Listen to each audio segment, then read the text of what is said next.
흔히 아이는 부모의 거울이라고 하죠. 부모의 육아가 아이에게 미치는 영향은 과연 어느 정도일까요? 오늘은 새로운 코너 투 파더스에서 육아 철학과 방식이 다르면서도 비슷한 두 아빠와 함께 아빠 차이가 만드는 아이 차이에 관해 이야기해 봅니다. 2024년 2월 3일 토요일 원주하는 척 108회 두 번째 순서입니다.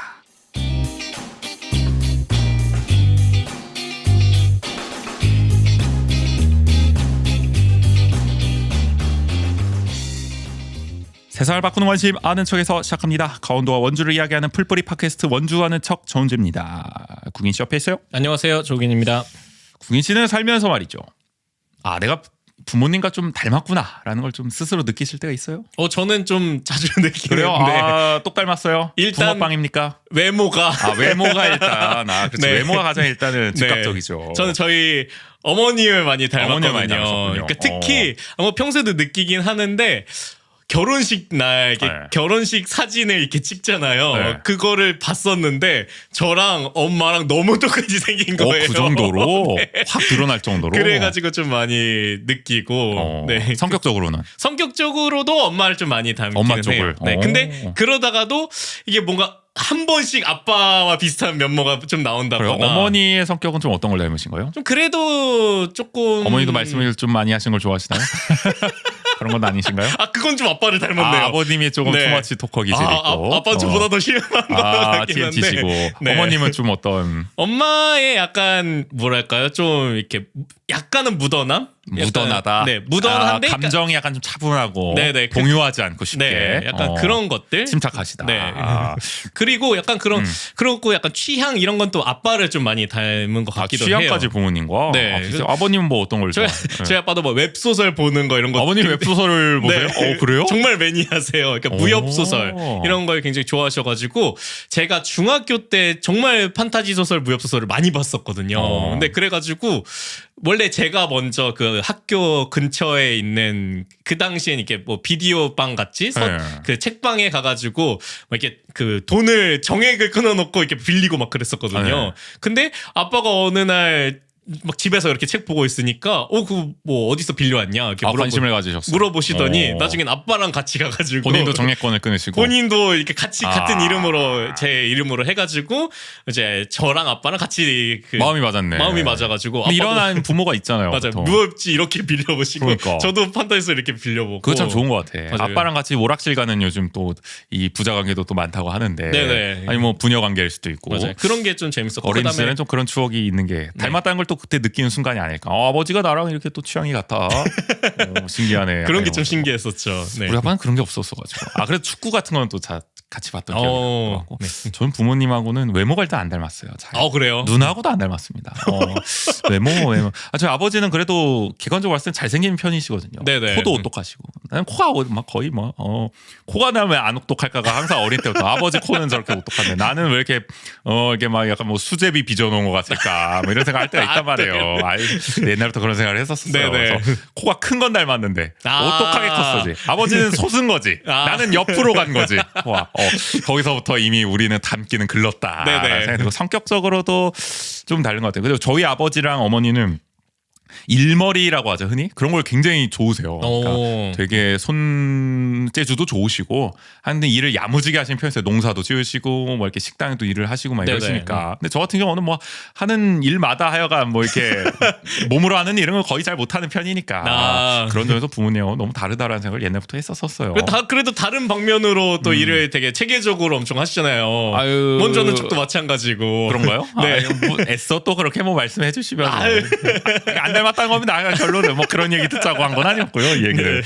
뭐 그래서 성격은 그래도 아버지랑은 또 비슷한 것 같기도 하다. 근데 약간 좀 평화 추구라 그래야 되나? 무슨 말이야 이게? 그러니까 그렇죠. 그런 성향이 그렇죠. 있죠. 쉽게 흥분하지 않으려고 하는 네. 약간 그런 저도 묻어남으로 가겠습니다. 그러면 그런 게 있는 것 같아요. 하여간 부모가 닮았다는 순간을 좀 이게 느끼시는 분들이 종종 자주 계실 것 같아요. 한 번쯤은. 맞아요. 그리고 또 저도 그냥 제가 지낼 때도 많이 느꼈지만 이제 육아를 하니까 그런 부분들도 많이 느끼는 것 같아요. 아이도 뭔가 나랑 닮은 것 같은 기질이 보일 때가 있으니까. 그리고 저희 부부가 그런 얘기를 많이 하거든요. 야 이럴 땐 진짜 뭐 저랑 똑같다. 피는 못 속인다. 역시 옛말 틀린 거 없다. 맞아요. 그런 걸 느끼시게 되는 거고. 사실 오늘 그 얘기를 할 거잖아요. 네네. 투 파더스 코너에서. 그래서 어떻게 보면은 아이라는 어떤 존재가 네. 이 부모를 얼마나 과연 닮아가는 것이냐. 그것이 이제 육아에 따라서 과연 좌우되는 것이냐, 아니면 뭐 그게 선천적으로 원래 그렇게 또 기질이 타고 나는 것이냐. 네네. 그런 여러 가지 또 고민들 어떤 그런 걸 좀 얘기해 볼 생각이고요.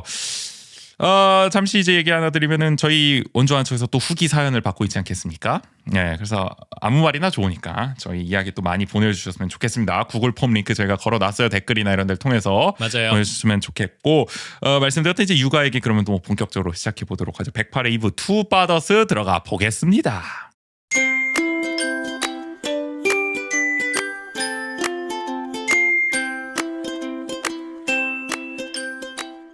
다르면서도 비슷한 두 아빠의 육아일기 투파더스.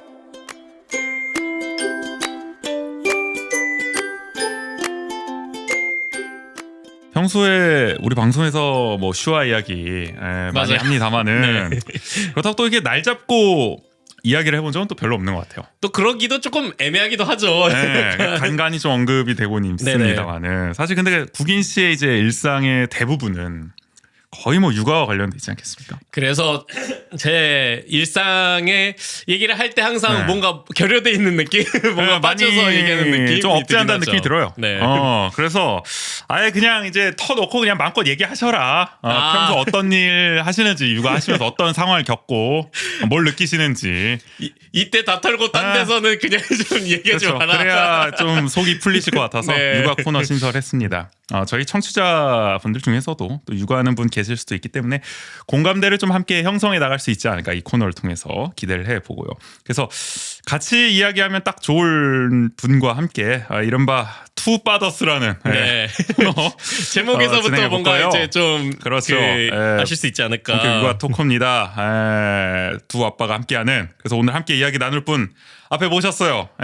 역시 한창 슈아 또래 아이를 육아하느라 이제 또 바쁘시고 국인 씨와도 좀 같이 좀 나눌 이야기 많지 않을까 싶어요. 저희 청취자분 중에서 아는 분 많으실 것 같은데, 우리 해랑이 아빠 문준현 씨 나오셨습니다. 어서 오세요. 안녕하세요. 반갑습니다. 반갑습니다. 네, 반갑습니다. 일단 뭐 낯간지럽지만 자기 소개 한번 부탁드리겠습니다. 네. 애기 아빠 문준현입니다. 반갑습니다. 아니 요즘 최근에 너무 셀럽들이 많아졌어가지고 나 같은 평민이 뭐 할 얘기가 있을까 이런 생각을 하고 왔지만 이게 겸손을 가장한 어떤 본인이 가장 셀럽이라는 걸 더 어필하는 느낌이 들거든요. 우리 입에서 이제 얘기하게끔 이제 딱. 역시 남다르십니다. 사실 뭐 이제 준현 씨와 저 같은 경우는 아마 뭐 예전에 영상 미디어 센터에서부터 좀 친분을 쌓아서 그동안 지역에서 활동을 해왔던 것 같고, 국인 씨는 아마 저기 미진 위원장님하고도 네. 같겠지만 지지대 때 아마 처음 네. 뵙지 않았을까 저희 싶거든요. 지지대 했던 그 동료들. 그렇죠. 입니다. 한 지금 한 횟수로 몇 년쯤, 한 7, 8년 돼가고 있는 것 같은데. 7년 그렇죠. 됐죠? 한 2016년 그쯤이니까. 초등학생이었으면 벌써 졸업했겠네요. 그러니까요. 상당한 또 세월이 흘렀다는 걸 느낍니다만, 어. 뭐 작년에는 저기 아카데미 또 투쟁할 때도 현장에서 또 함께 하기도 했었고, 그때 뭐 슈아도 나오기도 했었고, 또 해랑이도 또 많이 나왔었기 때문에. 네. 해랑이는 거의 진짜 맞아, 자주 엄청 많이 왔었죠. 나왔었죠. 자주 왔었죠. 아카데미 친구의 최연소라고 거기 맞네, 이제 맞네. 그 써주시더라고요. 그래서 몇 살부터 몇 살까지 참여했다 뭐 이런 파트가 이제 텍스트가 있었는데 거기 우리 해랑이가 하한선을 맡고 있군요. 그렇죠. 연령에. 제일 어린 아이로서 이렇게 인정을 해주시고 계시셔서 되게 기뻤습니다. 사실 그때 해랑이를 보고 또 슈아도 보고 이러면서부터 저는 약간 이 코너를 좀 해보면 재밌겠다라는 생각도 들었던 것 같아요. 왜냐면은 뭔가 이제 또래인데 두 아이가 약간 좀 뭔가 느낌이 좀 다르다라는 거를 저도 좀 받았었고, 인상을. 다른 분들도 좀 그런 공감대가 있더라고요, 지켜보던. 그래서 맞아요. 그런 그리고 얘기를 좀 나눠보고 싶었거든요. 저희도 항상 이렇게 가끔 만나서 얘기하거나 아니면 가끔 만날 때가 있는데, 그러면 이게 만났을 때 더 놀라는 것 같아요. 항상 해랑이 저러구나. 그러니까 서로 약간 좀 차이점을 많이 느끼실 것 같고. 많이 느끼죠. 네. 저희도 슈아를 보면은 그렇구나. 이게 어떤 의미인지 한번 알아가 보도록 네. 하고, 그럼 본격적으로 뭐 육아 얘기, 또 아이에 관한 얘기 또 해보죠. 본격 내 자식 자랑.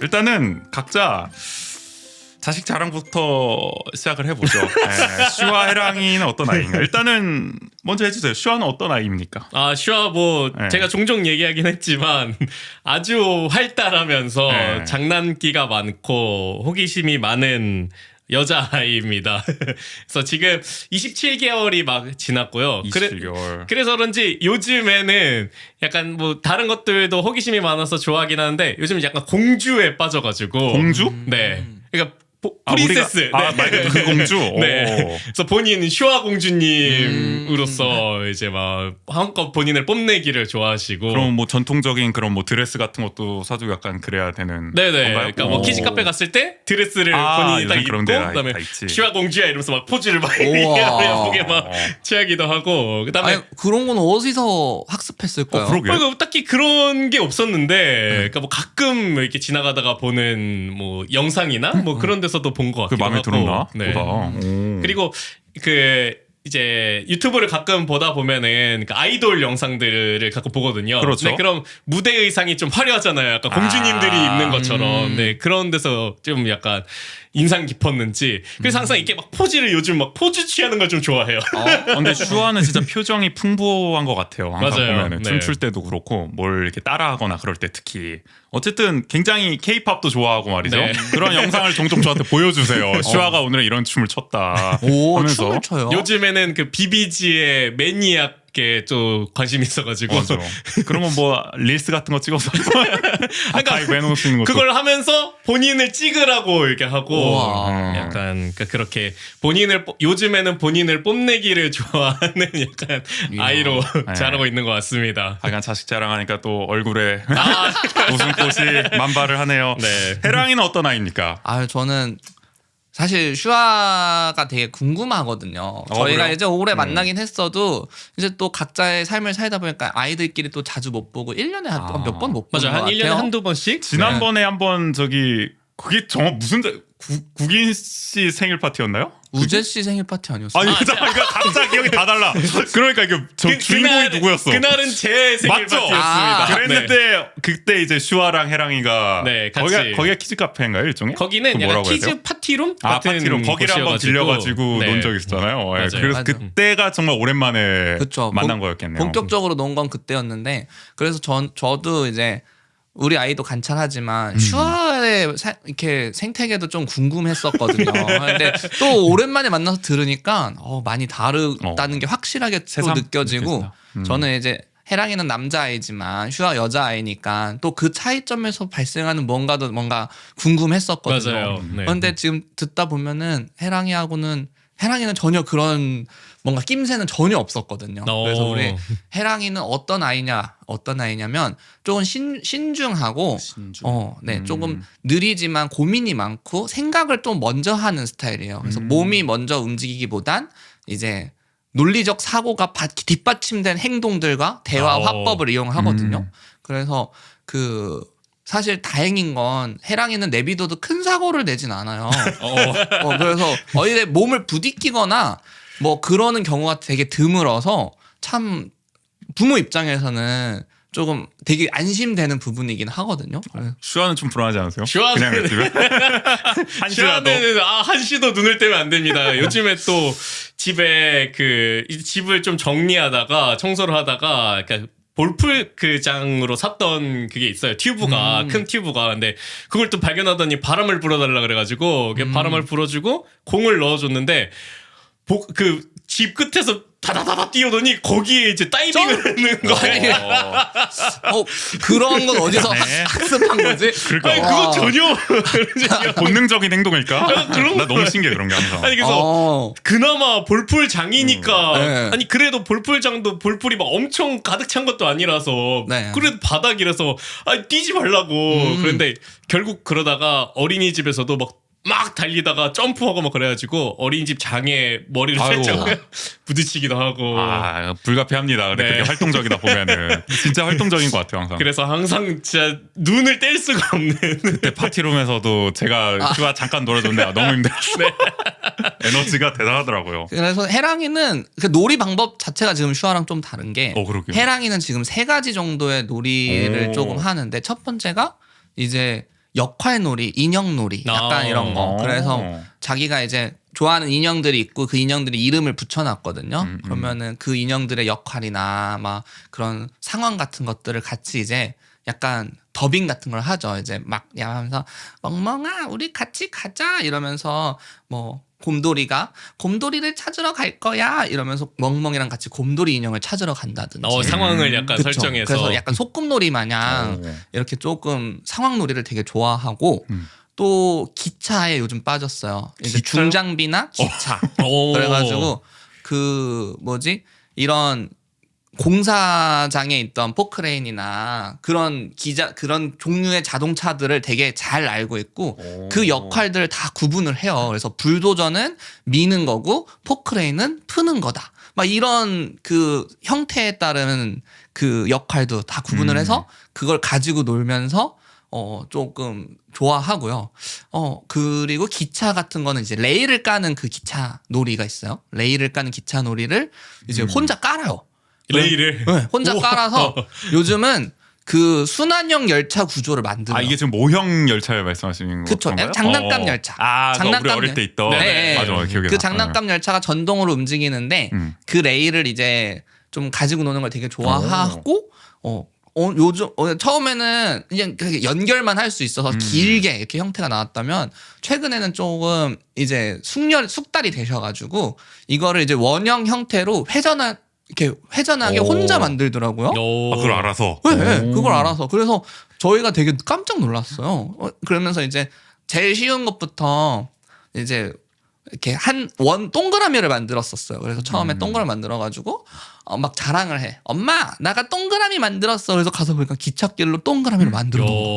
그랬더니 너무 잘했어. 했더니 이게 저희는 다 이렇게 깔아놓지 않고 계속 부셔서 정리를 하거든요.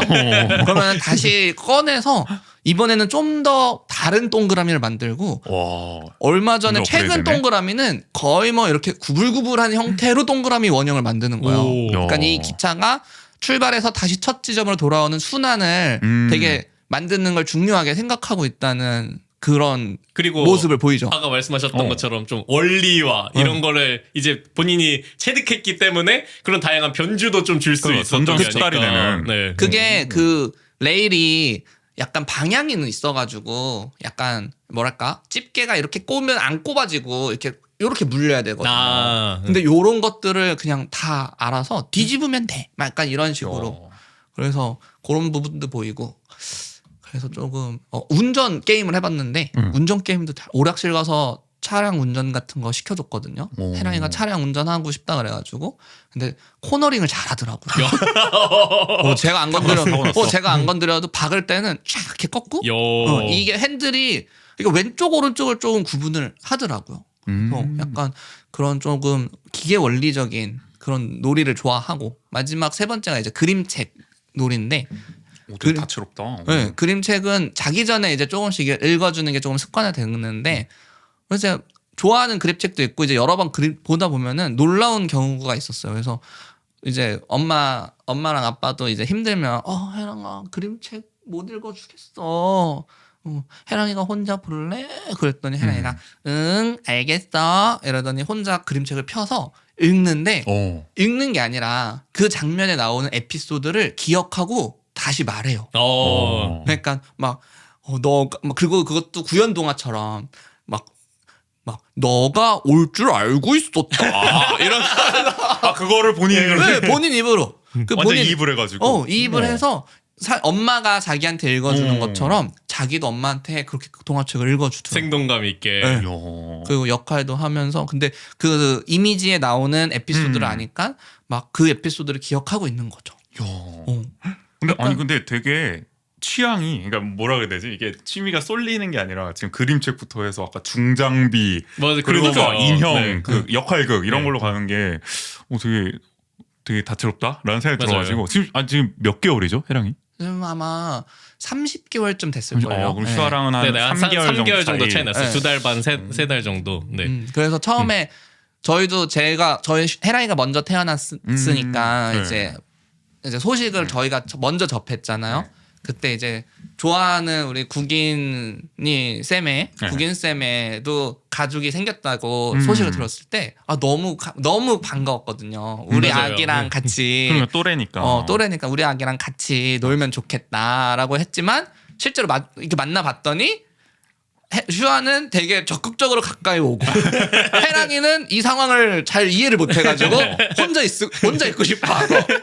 이게 지금 또 둘 다 이제 어린이집을 좀 어느 정도 갖고 이래서 좀 다를 수도 있을 것 같긴 한데 확실히 항상 만났을 때마다 느꼈던 거는 딱 만나면은 먼저 슈아가 이렇게 관심을 보여요. 그래서 막 좀 친해지려고 하는데 해랑이는 아직 더 낯설어가지고 조금 그러고 있다가 이제 그 에너지가 좀 올라오면서 해랑이가 이제 조금 가까이 가서 재밌게 놀 때쯤 되면 슈아는 약간 지친 거죠.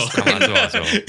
그러니까 이게 참 그 중간이 맞추기 어렵다라고 느꼈었는데 텐션이 올라오는 그 속도가 좀 다른 것 같아요. 맞아요. 그런데 그래도 지난번에 그 저희 키즈 파티룸에서 만났을 때는 그 중간 지점이 그래도 조금 잠깐 만났던 때가 있어서 그때 또 좀 같이 놀기도 하고 그런 게 좀 그래서 항상 워낙 또 활동가 동료들 중에 또 또래 아이를 갖고 있는 경우가 없다 보니까 그치. 저희 뭐 준현 쌤도 말씀하셨지만 이제 처음에 임시 소식 들었을 때 그다음에 출산하고 나서도 굉장히 항상 반갑게 생각하고 있는데 또 자주 만나서 놀기가 참 어려운 것 같아요. 그런 것 때문에 그쵸. 또. 그래서 저는 또 노는 것도 노는 거지만 육아 정보를 공유하는 게 되게 중요한 사항이지 않겠습니까? 그렇죠. 요즘은 또 주변에 이제 저출산을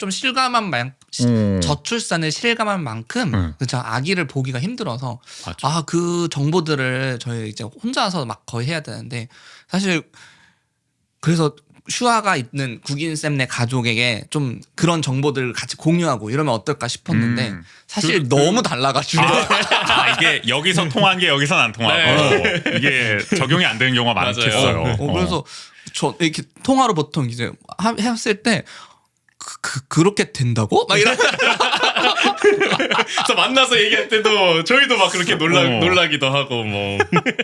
아니 어렵더라고요. 아니 그러니까 이게 그러니까 원래 여기 원고상에도 질문이 사실 그 서로 아이를 보면 어떤 생각이 드냐 뭐 이건데 벌써 많이 얘기해 주신 것 같아요. 그러니까 두 분이 딱 보더라도 차이가 그냥 확 느껴진다. 네네. 그래서 육아하는 데 있어서도 어쨌든 이게 뭐랄까요? 좀 차이가 많이 스타일적으로 봤을 때도 좀 작용할 것 같다라는 생각이 들거든요. 근데 일단 요거 하나 궁금한 게 딸과 아들을 키우는 방식은 다를까?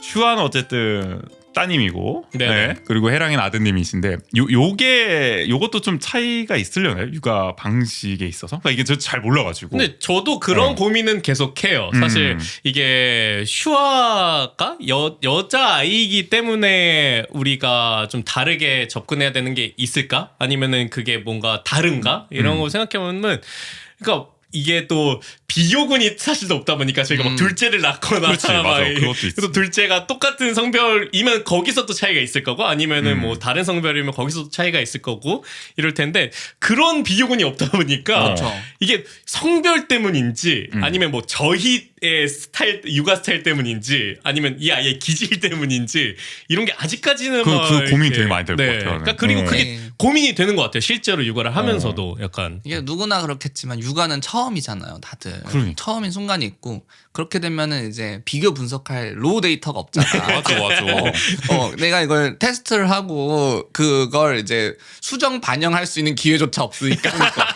이미 지나가 버리니까 뭐 로드 신공할 수가 없어. 네. 로드 세이브 없으니까. 그러니까 이게 진짜 항상 저도 제의 육아나 이런 생각들을 고민하면서도 이거는 실험을 해볼 수밖에 없는 거죠. 이렇게 테스트를 해보고 뭐 그거에 대한 결과를 이제 좀 수정하는 앞으로의 반영을 시켜보고 막 이러려고 이제 고민은 하는데 이게 말씀하신 것 마냥 이제 샘플이 여성 아이 샘플이 없어가지고 서로 그런 거잖아요. 지금. 맞아요. 그렇죠. 아드님 근데 샘플이 없고 따님 샘플이 없고. 초반에는 또 많이 뭐 약간 물어보기도 하고 이렇게 같이 만났을 때 보기도 하고 이랬는데 딱 저희가 계속 얘기하는 느꼈던 지점을 정말 다르다라는 걸 느끼는 순간 이게 뭔가 서로 거의 육아 스타일을 적용하기도 좀 애매한 그런 것들도 있어가지고. 그리고 사실 저같이 이제 뭐 육아를 안 하는 사람 입장에서 그러니까 그게 좀 이제 궁금하더라고요. 그러니까 이게 성별에 따라서 확실히 좀 차이가 있는 거야. 그러니까 아들을 키우는 방식이 따로 있고 뭔가 딸을 키우는 방식이 따로 있냐. 근데 이거 사실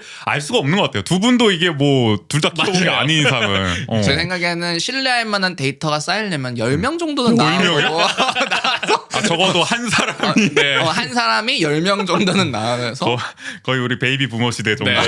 표본이 가능하다 그 정도. 표본이 돼야. 그 정도 쌓여야지. 그래서 저는 약간 저 어릴 때를 그 슈아를 키우면서 더 많이 생각을 하게 됐던 것 같아요. 본인의 상황을 이제 또 네, 되뇌보는 그러니까 내가 우리 엄마가 나를 어떻게 키우셨었지? 그러니까 많이들 나는 그러시더라. 어떤 육아 환경에서 자랐었지라는 생각을 오히려 더 많이 하게 됐던 것 같아요. 그러니까 저는 저의 뭐 자라온 생애에서의 환경이나 뭐 그런 뭐 가풍이라고도 얘기를 하잖아요. 그런 것들을 크게 생각해 본 적이 없는데 슈아를 키우면서 그런 생각을 좀 많이 하게 되더라고요. 아무래도 그러니까 이게 뭔가 어디 참고할 만한 데이터를 그렇지. 나 스스로에게서라도 찾아야겠다 약간 이런 생각을 어떻게든 끌고 와야죠. 옛날 하다 기억을 보니까. 끄집어내야죠. 네. 그래서 사실 이제 두 분의 어떤 이제 아이가 어쨌든 차이가 있다. 근데 이것은 오늘의 가설은 이겁니다. 그것이 어떤 부모의 차이, 아빠의 차이로부터 기인한 것일까에 대해서 좀 얘기를 해보려고 해서 육아 기조에 대해서 이제 마침 또 얘기를 하려고 했거든요. 그래서 그럼 이거부터 일단 물어볼게요. 육아 버그 패치와 5개년 계획.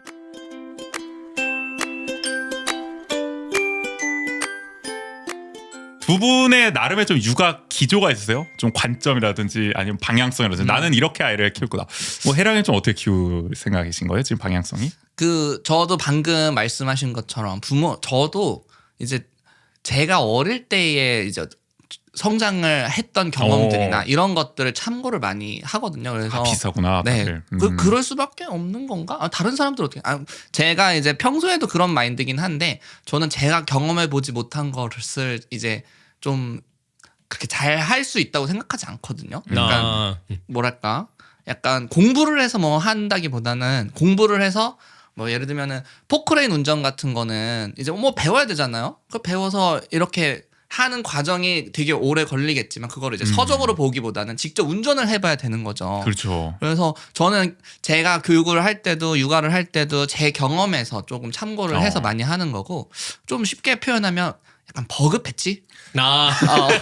그쪽으로 비유가 많이 되는데 이해가 잘 됩니다. 네, 그래서 이제 내가 어릴 때 좋았던 거는 반영하고 싫었던 거는 좀 개선해서 이제 또 새로 도전해 보는 거죠. 그래서 저는 해랑이한테 좀 그런 방식으로 교육을 하고 있는데 뭐 그래서 교육 기조라고 좀 정리를 해보자면 저는 자유의지와 선택 이거를 되게 중요하게 생각하거든요. 자유의지와 선택. 그래서 해랑이한테 선택지를 되게 많이 주고 조금 우리 뭔가 내가 해랑이를 키운다기보다는 우리 가족으로서 함께 이렇게 자라날 수 있게 하는 그런 방향으로 조금 선택들을 하는 것 같아요. 이게 선택지를 다양하게 준다는 거는 그러니까 보통 우리가 할 때는 사실 이분법적인 선택지를 줄 때 많잖아요. 그러니까 부모 너 이거 할 거야 말 거야 뭐 이런 게 해야 돼? 아니라 안 해야 돼? 그게 아니라 좀 더 다양하게 좀 사고를 해서 선택할 수 있는 그게 사실 자유를 넓혀주는 것도 하니까 약간 그런 쪽으로 최대한 좀 보장해 주려는 기조라고 좀 이해를 하면 될까요? 잠시만요. 선택지를 다양하게. 뭐가 있을까요? 다양한 선택지를 아까 좀 주고 싶다고 하셔가지고 약간 선택지를 주는 거가 맞는 것 같아요. 약간 그런 뭔가 그 사고의 확장을 위해서 뭔가 이렇게 재료들을 좀 많이 주는 느낌? 재료. 그러니까 뭐 예를 들면은 저는 다양한 경험을 되게 중요하게 생각하거든요. 그래서 그러니까 뭔가 단순하게 이 놀잇감에 필요한 용도로만 사용하는 게 아니라 다른 방법으로도 놀이를 만들어 가지고 이제 컨텐츠를 좀 다양하게 제공하려고 하거든요. 그러니까 제가 이제 또 게임 프로그래머를 지향하는 꿈을 꾸고 있지 않습니까? 게임 프로그래머. 맞아요. 네. 네. 어릴 때부터 이제 게임을 되게 좋아하고 게임을 만들고 싶은 마음을 아직도 품고 있는데 그래서 이제 해랑이한테도 항상 재밌는 콘텐츠를 좀 발견시켜주고 놀이를 같이 고민해 주거든요. 약간 유저에게 유저 서비스를 해주듯이 그래가지고 약간 뭐랄까 해랑이한테 뭔가 한 가지 길만 있는 게 아니야. 이 장난감은 이 용도로만 가지고 노는 게 아니고 다양한 방법으로도 놀 수 있어. 약간 이런 선택지들을 좀 다양하게 제시하고. 그런 의미에서. 네, 그리고 뭔가 내가 하는 어른들이 하는 경험도 아이한테 그냥 조금은 계속 시켜줘요. 뭐 대표적으로는 뭐 해랑이가 설거지를 하거든요. 설거지를 한다고? 네. 최근엔 설거지를 했고 네. 뭐 오늘은 제가 찍어 왔는데 네. 내가 오늘 그게 뭐 이게 같이 하는 건가요? 그러니까 뭐 아빠 엄마랑 같이 약간 설거지. 약간 같이 하는 거죠. 그래서 해랑이가 거품을 칠하면은 제가 거품을 칠하면 해랑이는 거품을 헹구고 분담을 해가지고 약간 그렇게. 그런 식으로. 그렇게 실제로 네. 조금씩 가담을 하는 거구나 집안일을. 그리고 뭐 청소기 같은 것도 해랑이가 뭐 어지른 거 있으면 청소기 해랑이가 갖고 와서 이제 하라 그러고. 그러니까 이게 뭔가 명령을 통해서 움직이고 있는 게 아니라 자율적으로 그게 뭐 이게 움직이게 하는 거죠. 시켜서 이렇게 하는 게 아니라 정말 해랑이가 호기심을 느껴서 그걸 같이 하게 된다는 그렇죠. 거잖아요. 그러니까 약간 해랑이는 그런 부모님이 하고 있는 걸 원래 따라하는 거는 아이들의 다 기본적인 그렇죠. 성향이지만 그렇죠. 조금 사회적 역할 관계로서 역할로 그러니까 뭔가 자기의 역할을 수행하고 싶어하는 욕구가 있어요. 내가 역할도 굉장히 좋아했었고. 네. 근데 이제 그런 것들이 이제 어린 아이다 보니까 좀 사실 오히려 방해가 될 때도 있지만 그것에 대한 마음이나 이런 것들 경험이 중요하다고 생각하기 때문에 이렇게 다 좀 같이 함께하는. 그래서 빨래도 하고 그 세탁 이렇게 제가 이제 분류를 해놓으면 그 세탁기에다 가져다 넣는 건 해랑이가 넣어요. 근데 이거를 제가 시켜서 하는 게 아니라 해랑이가 먼저 와서 내가 도와줄게 이러고 오거든요. 야 이거는 그러니까요. 쉽게 듣기 어려운 사례입니다. 그러니까 뭐 시와도 설거지 놀이를 하거나 아니면 뭐 빨래를 널고 있으면 자기도 도와준다고 하거나 이런 것들이 있는데 그것보다도 해랑이는 조금 더 진짜 구성원으로서의 역할을 근데 그게 해내는 오래됐어요. 없어요. 네. 그래서 실제로 조금 도움이 돼. 일정 부분은 도움이 돼요. 네, 도움이 돼요. 그래서 없는 것보단 나. 아니 근데 이게 가사 경영에 이렇게 함께 또 일정 부분 참여한다는 게 그쵸. 되게 근데 네. 의미 있는 일이라는 생각이 들어요. 자발적으로 그렇게 한다는 게. 그래서 아니 그러니까 뭐 아까 자유의지와 선택의 중요성을 말씀해 주셨는데, 그러니까 이야기를 들으면 그 생각이 드는 거예요. 그러니까 이게 단순히 말로만 뭔가 이렇게 너의 자유를 존중할게, 뭐 너의 선택을 존중할게 이게 아니라, 그러니까 자유가 진짜 보장되기 위해서는 어쨌든 뭔가 생각의 지평이 계속 넓어져야 하는 거고, 내가 상상할 수 있는 범위 또 세계관이 그 정도가 돼야 내가 더 정말 자유롭게 선택할 수가 있는 거잖아요. 그런 의미에서 되게 다양한 경험을 쌓게 해주는 게 그런 맥락에서 좀 이해가 된다. 맞아요. 그리고 그 경험이 조금 더 어떤 단순한 유흥 아니면 놀이 이 정도의 그 차원을 넘어서 실제 삶의 영역에서 체득될 수 있는 것들까지도 확장되는 것 같아가지고 굉장히 좀 이 육아 기조가 아주 이해는. 그래서 급기야 이제 급기야란 표현 좀 그렇지만 어쨌든 가사 노동에까지 분담을 하는 진짜 말 그대로 해랑이까지 분담의 역할까지 하게 대단하다. 되는 라는 생각이 들어요. 저는 제가 알려줄 수 있는 건 뭐 지식과 정보 이런 것보다는 제가 사람을 살아가는 걸 알려주는 게 육아의 가장 중요한 부분이라 생각해서 해랑이가 스스로 움직이고 스스로 뭔가 사회에 적응할 수 있는 그런 아이고 컸으면 하는 바람입니다. 벌써부터 사회적 역할을 이렇게 가지면서 또 학습해 나가는 생존 능력. 그렇죠. 생존 능력이지. 근데 듣다 보니 되게 필요한 일이라는 생각이 들어요. 맞아요. 분명히. 그럼 아까 조금 말씀해 주셨을 때 본인의 경험을 비춰봐서 조금 좋았던 것들을 조금 더 하고 그 좀 안 좋았던 것들은 안 하려고 하고 이렇게 말씀하셨는데, 좀 그럼 약간 가급적 하지 않으려고 하는 것들도 좀 있을 것 같아요. 좀 그런 것들은 어떤 것들이 좀 있을지, 그것도 저는 육아 기조 중에 하나라고도 생각이 들기는 하거든요.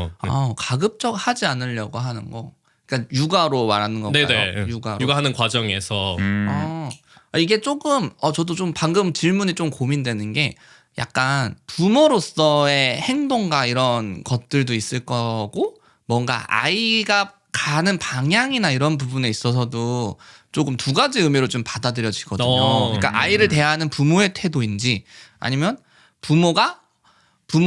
아이가 자라는 방향의 문제인지, 약간 그 두 가지가 고민되는데, 여기서는 그러면 이제 부모로서의 태도? 요거를 좀 먼저 말씀해 주시면 좋을 것 같아요. 저는 사실 저 어릴 때는 두 분 다 바쁘셔가지고 저는 할머니 밑에서 크고, 사실 부모하고의 이게 즐거운 시간을 일상을 보냈던 기억이 많이 없거든요. 그래서 좀 어린 시기에 이제 어린 시기에도 많이 함께 해주려고 하고 최대한. 그리고 좀 약간 아빠의 양육 지분을 좀 많이 늘리고 싶어서 좀 노력을 하거든요. 근데 이게 확실히 우리 해랑이는 엄마가 이제 제일 중요한 사람 엄마긴 해요. 근데 저는 약간 아빠의 입장으로서 그 엄마의 지분을 좀 뺏어와야 된다고 노력을 해야 된다고 생각하거든요. 그래야지 이제 아이한테도 좋고 엄마한테도 좋고 저도 물론 이제 아이와 시간을 보내는 게 좋으니까 그래가지고 조금 최대한 시간이 날 때는 제가 이제 좀 케어를 좀 많이 해서 좀 해랑이는 되게 저하고도 애정 형성이 되게 잘 돼 있는 편이라고 생각하거든요. 근데 제가 어렸을 때는 사실 이제 추억거리로 보면은 여행을 가거나 이렇게 좀 강력한 기억들은 있지만 일상에서 저녁 시간을 함께 보낸다든지 막 약간 요런 부분들은 조금 많이 좀 안 남았던 것 같아서 좀 일상을 좀 같이 보내자. 약간 이런 방향으로 저는 해랑이를 만나고 있는 것 같고요. 그 다음에 두 번째 해랑이의 방향적으로는 요 얘기를 혹시 그러네요. 조금 막바지 부분에 비슷한 질문이 있어가지고 그러면 그때 네. 한번 나눠봐도 좋을 것 같고 정리하자면 어쨌든 최대한 좀 일상에서 시간을 좀 함께 많이 보내는 것을 그렇죠. 저는 일상의 소중함을 좀 같이 느끼고 싶습니다. 그리고 어떤 이게 육아에 있어서 양육에 있어서의 지분 이런 것도 너무 한쪽에 이렇게 독과점으로 가면 안 된다. 맞아요. 좀 균등하게 네. 최대한 좀 나눌 수 있는 그런 게 좀 돼야 된다라는 말씀이셨고 국인 쌤도 비슷하세요? 기조가 좀 어떠세요? 맞아요. 저도 슈아를 도대체 어떻게 키우고 계신 겁니까? 네. 근데 저도 이렇게 약간 자유의지라는 부분에서 비슷한 게 뭐냐면은 제가 슈아가 태어나기 전에 약간 그런 원데이 클래스 같은 게 있어가지고 약간 그 초점 그림을 제가 직접 그리는 약간 캔버스에 그리는 그런 프로그램에 참여한 적이 있어요. 근데 그랬을 때 이게 뭐 그림도 있고 그다음에 문구를 쓰는 그 제가 썼던 게 아마 제 지금 기억으로는 어쨌든 슈아 너는 우리에게 온 선물이야 이렇게 했거든요. 근데 그 말이 의미가 뭐냐면은 그러니까 자식을 그러니까 어떤 부모의 소유물로 생각하는 경우가 많잖아요. 그리고 우리나라의 전통적인 이게 육아나 이런 것들을 보면 어쨌든 자식은 나의 소유이고 그다음에 내가 그걸 기르는 거야. 이러다 보니까 나중에는 내가 널 어떻게 키웠는데 그러니까. 약간 그리고 좀 더 나의 인생을 이 아이를 위해 바치는 약간 그런 의미들이 있잖아요. 한국에서 벌어진 비극의 90%는 거기서 나온다. 대부분이 다 그렇습니다. 네. 근데 또 뭐 서구권이나 이런 데서는 그 아이에게 특히 프랑스에서는 아이에게 야 오늘은 등장 안 할 줄 알았는데 프랑스가 또 나왔어. 불란서. 야. 그러니까 아이에게 이렇게 말한다고 너는 그 뭐 신께서 우리에게 보내신 선물이야. 약간 이렇게 표현을 하면서 어쨌든 그러니까 자식을 본인의 소유라기보다는 좀 더 동등한 어떤 인격체 그리고 이렇게 선물은 주어진 거잖아요. 이렇게 소중하게 대해야 되는 물론 뭐 그 우리나라 부모님이 자식을 소중하게 여긴다는 게 여기지 않다는 게 방식이 아니라 다른 거죠, 방식이. 네네. 네. 네, 그러다 보니까 이 아이를 어떤 한 명의 인격체로 이제 대우를 해줘야 한다라는 생각이 가장 기저에 있는 것 같아요. 근데 그러다 보니까 어떤 면에서는 준우 쌤이랑도 비슷하게 아이의 의사를 좀 더 존중하게 되는 그런 육아 기조들이 있고 근데 그런 기조 안에서도 조금 다른 게 저희는 저희 와이프가 조금 더 아이를 그 성장 시기에 맞게끔 그리고 루틴하게 키우는 게 가장 어렸을 때부터 했었던 기조 중에 하나거든요. 뭐 5개년 계획 이런 게 있나요? 그러니까 뭐 보면은 뭐 책이라든지 아니면 뭐 요즘엔 인스타에도 뭐 몇 개월에는 어떤 발달이 이제 나타나야 됩니다. 아니면 어떤 발달이 주로 많이 보입니다. 이런 정보들이 있잖아요. 그럼 뭐 그런 정보들을 잘 이제 캐치해서 아이를 그때는 더 그런 것들을 세심하게 보는 것 같아요. 그래서 이 개월수에는 이런 발달이 나타난다고 하니까 이런 것들을 좀 더 보돋아 준다든지 뭐 만약에 가령 아이들이 이제 말이 조금 트일 시기입니다 이러면은 그 말을 트일 수 있는 말을 더 많이 걸어준다든지 아니면 그런 단어 카드를 더 많이 보여주고 단어 카드 놀이를 더 많이 해준다든지 아니면 이제 걸음마가 시작될 때는 걸음마 놀이를 한다든지 뭐 그런 것들 그런 것들을 좀 더 많이 지키려고 하는 편이에요. 좀 시적절하게 그때그때 필요한 거를 좀 하려고 하는 네네. 아이한테 필요한 육아 방법을. 그런 거 보면은 저희는 좀 안 그런 편인 것 같거든요. 그런 거 전혀 개의치 않습니다. 전혀 개의치 않고 월반 하는 것 마냥 네. 뭐 7살 장난감 이런 거 그냥 막 다 가지고 놀고 뭐 되게 뭐랄까 이 개월수에 좀 집착하지 않고 약간 해랑이한테 좀 뭐랄까 해랑이에 맞춰서 속도에. 그거는 약간 해랑이 속도에 맞춰서 약간 좀 해랑이가 좋아할 법한 거 관찰하고 그 별로 생각이 없는 것 같아요. 약간 그 성장 단계나 이런 거에 대해서 되게 저희 두 부부의 특성이 조금 정말 즉흥적인 특성들이어가지고 진짜 뭐지? 아기를 낳을 때도 준비를 하나도 안 했거든요. 그래서 보면은 되게 그런 정보에 대해서 되게 빠삭한 게 항상 신기합니다.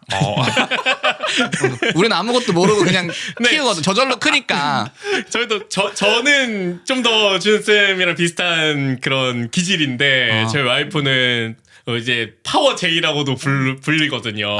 그러면은 뭐 반영될 수 없겠네요. 그런 것들이 조금 이렇게 항상 계획이 되어 있고.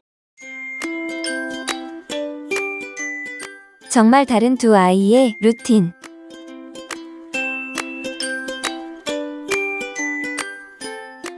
제일 다른 건 밤에 자는 시간. 맞아요. 루틴이 좀 달라요? 네, 그러니까 아이의? 너무 신기해요. 저희는 이렇게 기상 시간, 그다음에 수면 시간, 약간 낮잠 시간, 낮잠을 언제 자는지, 그리고 낮잠을 한 몇 시간 정도 자야 되는지 그런 게 되게 있어요?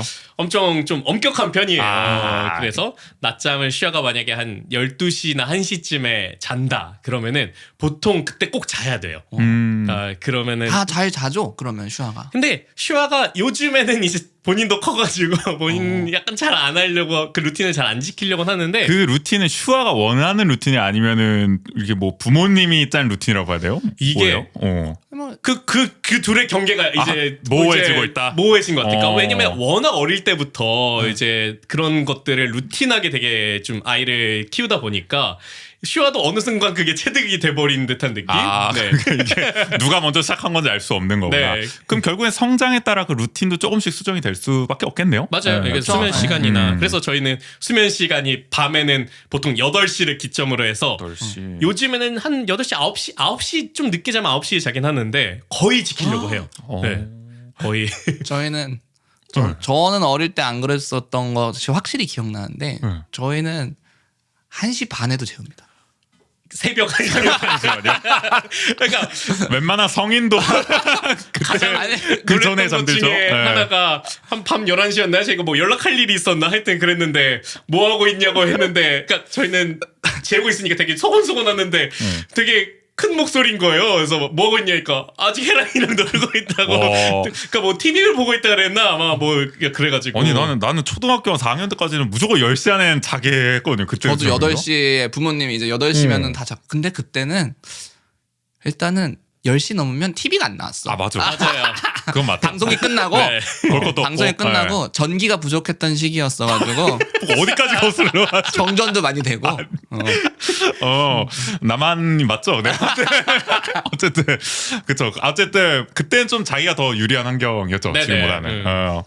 근데 확실히 좀 다르네요. 이게 뭐 슈아가 만약에 새벽 1시 반까지 안 잔다 이러면은 비상입니다. 그러니까 슈아가 정말 아파서 중간에 잠을 못 들거나 깨거나 이래서 새벽 1시 반에 깨어있던 적은 그때는 있어도 자유로 이렇게 그냥 일상에서 10시도 넘어가는 경우가 혼자서 진짜 자러 간다고요? 크게 드물어요. 아니요, 재우죠. 재워요. 네, 네, 재우죠. 같이 네. 갈 때 좀 적극적이에요. 잘 시간 되면.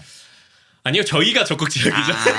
그러면 이제는 이 루틴이 누가 원하는 건지 알 수 있을 것 맞아요. 같기도 근데 하고요. 이게 그 루틴을 아까 누가 먼저 시작했는지 모르겠다 그랬잖아요. 저희도 똑같아요. 이게 루틴이 없는 게 이제 어떻게 시작했는지 모르겠어요. 그러니까 이게 사실 저희는 루틴을 약간 만들려고 초반에 이제 조금 시도는 했었어요. 시도는 했었는데 이제 어느 순간부터 약간 해랑이의 자유의지에 많이 맡겨지고 약간 어르고 달래고 해서 오히려 이렇게 좀 그 루틴이 없다고 해야 될 것들을 안 하는 건 아니잖아요. 그렇죠. 네. 낮잠도 재워야 되고 뭐 해야 되는데 좀 저희가 성격이 워낙 이게 좀 자유분방해서 그런지 루틴 이렇게 재워야 되는데 오늘은 못 재우겠다. 야 너 일찍 자 이러면은 좀 가서 일찍 재우고 약간 그냥 그런 좀 항상 매일이 좀 유동적인 느낌인데 그거에 따라서 또 슈아를 보면은 좀 이렇게 우리 해랑이가 좀 불편하기도 해 키우는데 딱 시간 맞춰서 딱 지켜주면은 그거 알아서 딱 해주잖아요. 그러니까 우리도 지금은 그렇게 해도 해랑이가 안 해요. 그렇죠. 본인이 워낙 유동적인 그게 루틴이 된 거지. 네. 그게 루틴이 된 거죠. 어. 그래서 근데 어린이집 가면은 자야 될 시간이 딱 있어서 그때는 낮잠을 잘 잔대요. 근데 이제 집에 오거나 저희는 이제 외출 같은 걸 많이 하는데 그러면 이제 잘 시간을 많이 자기 싫어하고 놓치거든요. 그렇게 됐을 때 되게 많이 우리도 힘들죠. 부모들도 업보가 있는 거지. 이게. 책임을 져야 되는 거야. 그래서 저는 한편으로는 약간 이렇게 해랑이와 준현쌤네를 보면서 한편으로 좀 부러웠던 게, 그러니까 여행이나 이렇게 그런 것들을 좀 자유롭게 다니시더라고요. 근데 그러면서 그러면은 이렇게 어쨌든 저희가 생각했을 땐 낮잠 시간이나 아니면은 밤에 자거나 이럴 때 좀 뭐 힘들어하거나 이런 막 불편하지 않아? 이러니까 그때 준쌤 와이프이신 수인쌤께서 그 여행 가서 애가 피곤한 거 아닐까 이렇게 대답을 했던 기억이 있는데, 와, 그럴 수 있구나. 그러니까 이 사고나 관점이 정말 다르구나. 그치, 왜냐면은 그치. 저희는 그래서 여행도 잘 못 가는 게, 여행 갔을 때 아이의 그 루틴을 어쨌든 최대한 지켜줘야 된다라는 생각에 그런 것들이 너무 한편으로는 좀 스트레스여가지고 이렇게 쉽사리 어딜 가는 선택을 잘 못 하거든요. 그러니까 이 일장일단이 있는 건데 서로 지금 부러워하시는 것만 보더라도 그러니까 한쪽에 루틴이 너무 잘 지켜지더라도 그 만약에 루틴이 한번 깨지게 될 경우에 상당히 곤란한 이 도미노처럼 네네. 몰려오는 그 후폭풍이 있을 것이고. 왜냐면 어디 여행 가도 낮잠을 어디서 재우지라는 생각이 먼저 드는 거예요. 그렇죠. 네. 근데 이제 어떻게 보면은 이게 유연한 되게 루틴을 바뀌더라도 유연하게 이제 정할 경우에는 사실 이게 계산이 잘 안 서니까 하루 스케줄 부모 입장에서 봤을 때 루틴이 딱 있으면 내가 이 시간에 뭐 하고 되는데 이게 뭐 루틴이 유동적이다 이러면은 거기에 또 부모가 맞춰가는 것도 사실 되게 어려운 일일 거다. 맞아요. 그래서 만약에 낮잠을 안 재우는 날이다. 어. 그러면 이게 약간 그 반동이 몰려오는 느낌이죠. 저녁에 통제를 할 수가 없어요. 그치. 이게 네. 이게 해랑의 의지가 아니라 뭔가 어디서 짜증이 나오나 봐. 이게 욕구가 이제 그 뭔가 이렇게 수면이나 막 이런 불만 사항이 있으면 이제 원래 아까 논리적이라 그랬잖아요. 논리가 안 통하기 시작하는 순간이 나오고 그 감정의 주체와 급기야. 이제 그럴 때는 통제가 되게 어렵죠. 그러니까 이게 해랑이도 그런 순간이 오는구나. 저도 육아하면서 신기했던 게, 우리는 보통 이렇게 낮잠을 안 자거나 그러니까 밤에 잠을 안 자서 피곤하면은 그 다음날 그냥 빨리 잠들면 된다라고 생각을 하잖아요. 그렇게 단순하지 않군요. 그렇지가 않더라고요. 그러니까 오히려 잘 자야 밤에도 잘 자. 맞아. 그렇구나. 이게 해랑이도 신기했어요. 네. 해랑이도 그래. 아이의 기질은 선천적일까 후천적일까?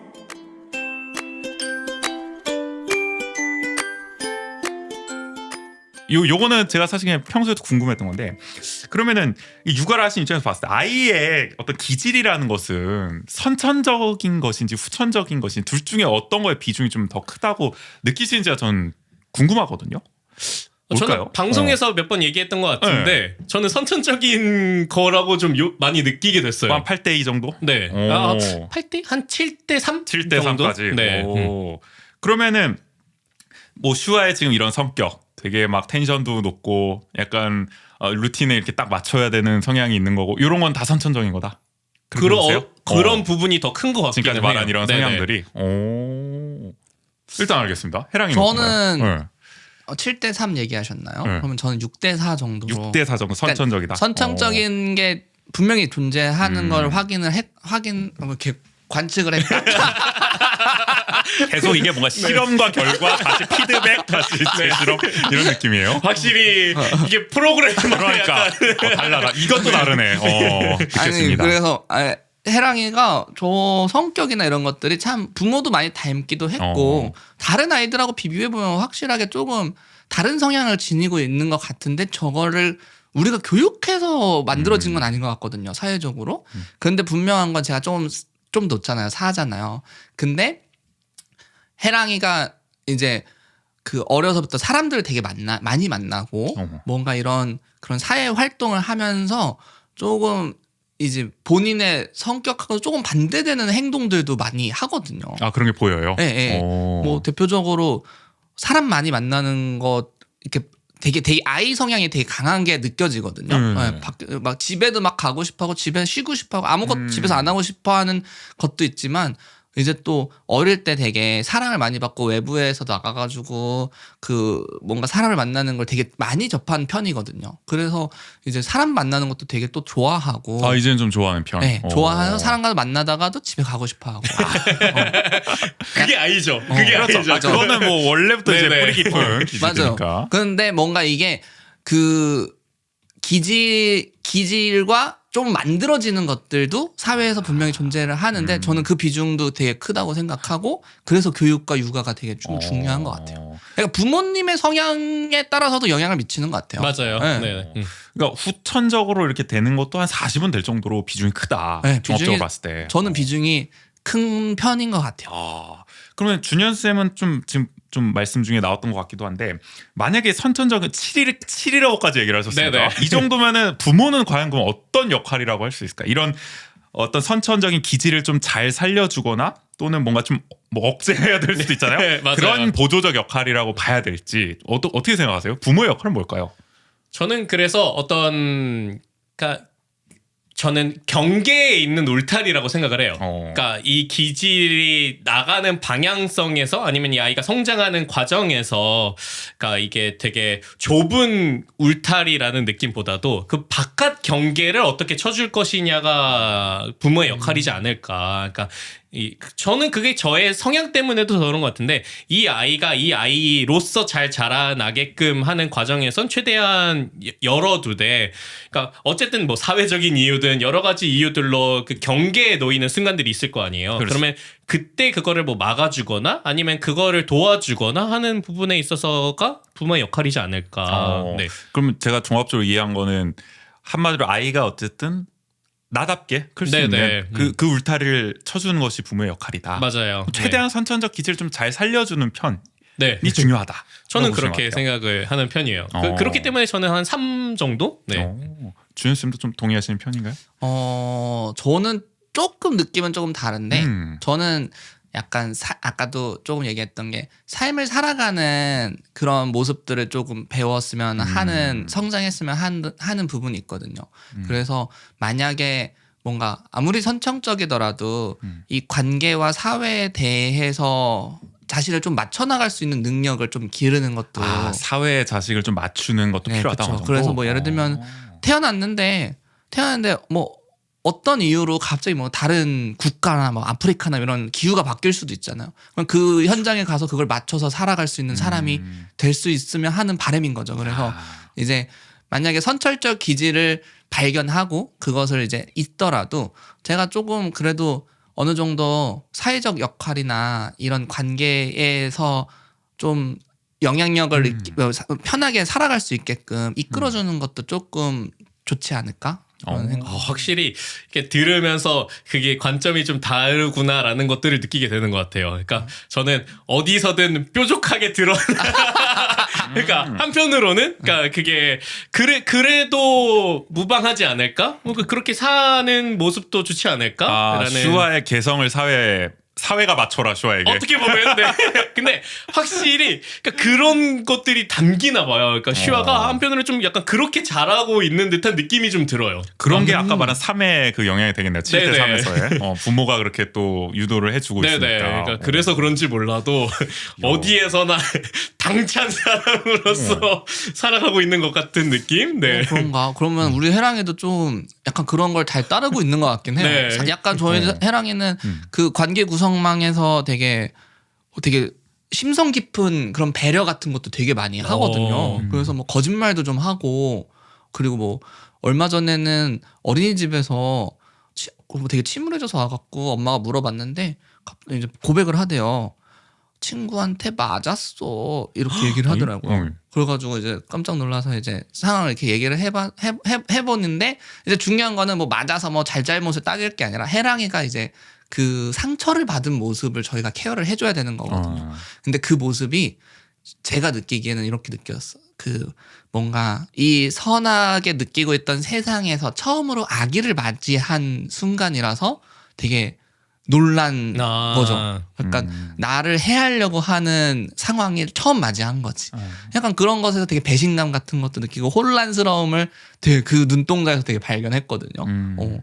약간 그런 거 보면은 그 뭔가 사회에 나라고 하는 게 사회에서 뭔가 어떤 이 유대 관계를 가지고 있고 뭔가 그것을 나도 맞춰주고 사회도 나를 어떻게 해줄 거라는 뭔가 이런 믿음 같은 것도 조금 가지고 있는 것 같아 보여요.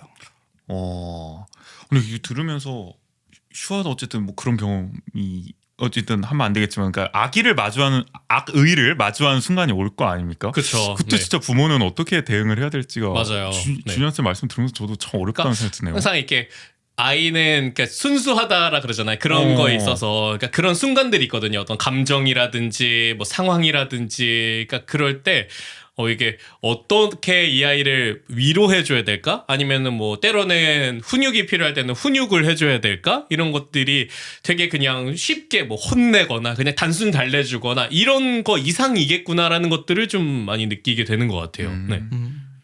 이야기 듣다 보면 어쨌든 두 분이 좀 이렇게 뭔가 다르면서도 비슷한 육아 기조를 좀 들려주고 계세요. 그래서 아까도 얼핏 얘기를 해주시긴 했는데, 이름을 정하면서 육아 기조를 잡다.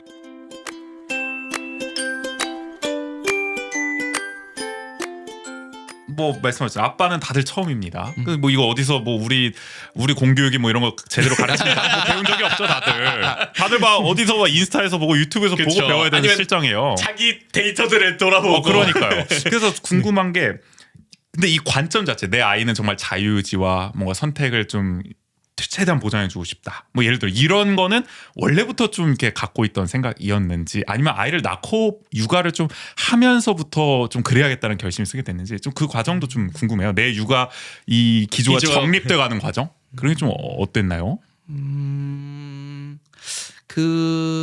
물론 저는 이제 교육 쪽을 활동을 하고 있었기 때문에 아이들을 만날 때도 비슷한 마인드긴 했었어요. 아이를 가르치는 일을 원래 또 네, 아이를 하셨으니까. 근데 교육과 육아는 확실하게 다르다는 것 같고요. 그걸 이제 좀 가장 상징적으로 표현할 수 있었던 게 이름을 정하는 일이었어요. 그러니까 이름을 정하는 일이었는데, 이제 저와 수윤이 저와 짝꿍이 이제 뭔가 여러 가지 이름을 정하는 방법들이 있어요. 뭐 예를 들면은 뭐 할아버지가 정해준다든지, 전통적으로. 그렇죠. 네. 아니면 장명소에서 정해준다든지, 그것도 많이 이용하죠. 아니면 유튜브에 검색해 본다든지. 그런 거. 그죠? 나 요즘에 없는 게 없습니다. 이런 방법도 있구나. 네. 이건 또 몰랐네요. 근데 이제 이름을 정한다는 게 되게 신중한 일이고, 데스노트에서도 이제 실명을 적어야지 효력이 발생하잖아요. 그럼요. 이름이 그만큼 중요한 겁니다. 맞아. 굉장히 중요하죠. 그렇죠. 저승사자가 데리고 갈 때도 이름을 3번 부르거든요. 약간 그래서 우리 아이의 고유 번호를 이제 어떻게 정해야 되냐, 그 방식에 대해서 이제 고민을 나눠봤었을 때 좀 그 예시가 좀 설명이 되는 것 같아요. 저희가 이제 질문이 뭐였죠?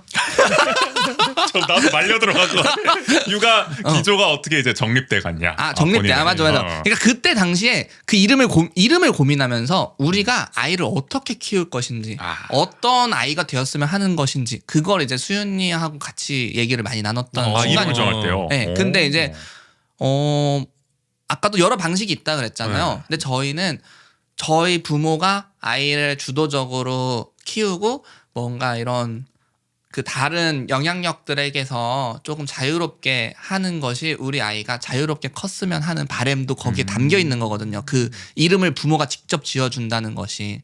그러니까 사실 이름을 짓는 전문가가 아니어서 우려하는 사람들도 되게 많거든요. 맞아요. 뭐 네. 사주나 뭐 이런 것도 되게 그런 고려하거든요. 근데 이제 저희는 이제 우리가 약간 너를 행복하게 키우겠다라고 하는 각오도 그 이름을 직접 지은 것에 담겨 있는 거죠.